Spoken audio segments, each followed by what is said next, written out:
Next, let's try logging in. We'll log in as this time potato head, password.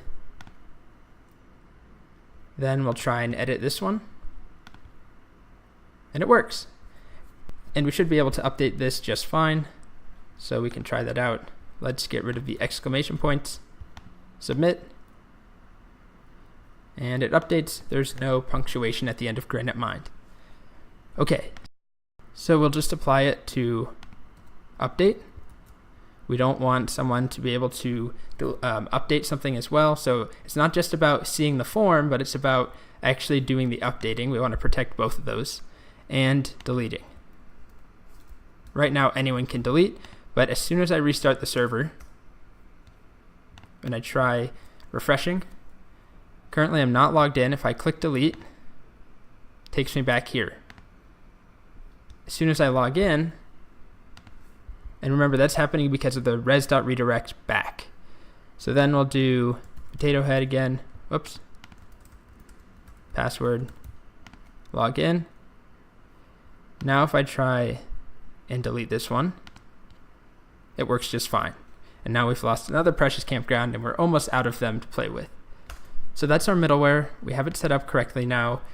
We have check campground ownership, which checks is the user logged in at all. If they're not, then just redirect to back, and eventually we'll have a different error message. So it will say something like, you must be logged in first, and then if they are logged in, but they don't own the campground, then we'll have a different message that says, you don't have permission to do that, or that's not yours to delete, something like that. And then the important line is the next right here. So if the campground author.id dot equals, we can't do triple equals or double equals, we have to do dot equals because the fact that this is a string and this is an object ID, a mongoose object. So it's not comparable to a string unless you use the built-in equals method that comes with mongoose. Then we move on to next, which is whatever code we have inside of the route handler. So we run this. If it works, we run this, which is next.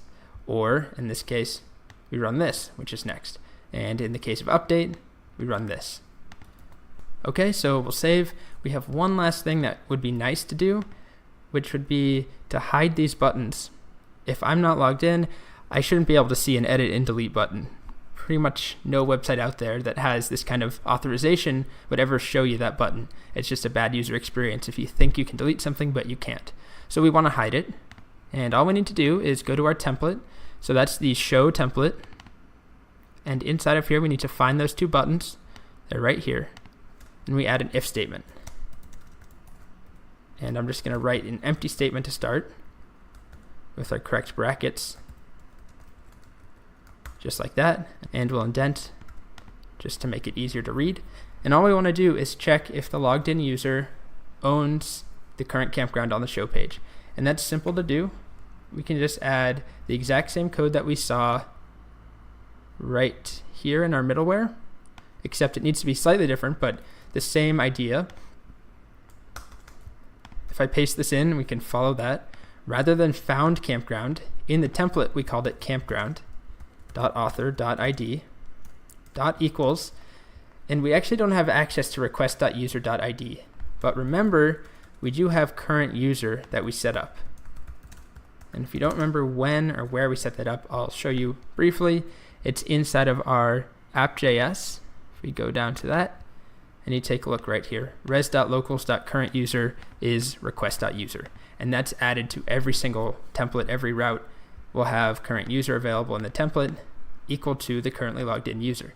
So current user ._ID. Let's give it a shot now. Make sure we add in the rest of our if statement parentheses, and if we refresh, you see that we have a problem. And what happens is that we don't have a current user right now. So because there's no one signed in, current user ._ID is problematic. So there's a simple way to check that. We want to check first, is there a current user? If there is, then let's check if that user owns this. So to prevent the error, all we need to do is if current user and campground author.id equals the current user's ID.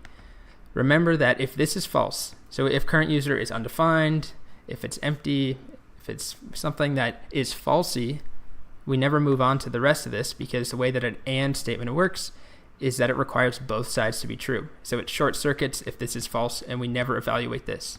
But if current user is anything, any user object, anything that's not falsy, whether it's the right user or not, this will be true. And then this is going to check if the user actually owns the campground.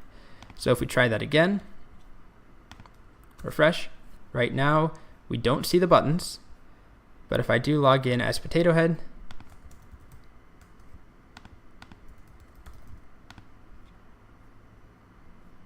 go to more info, I do see those buttons.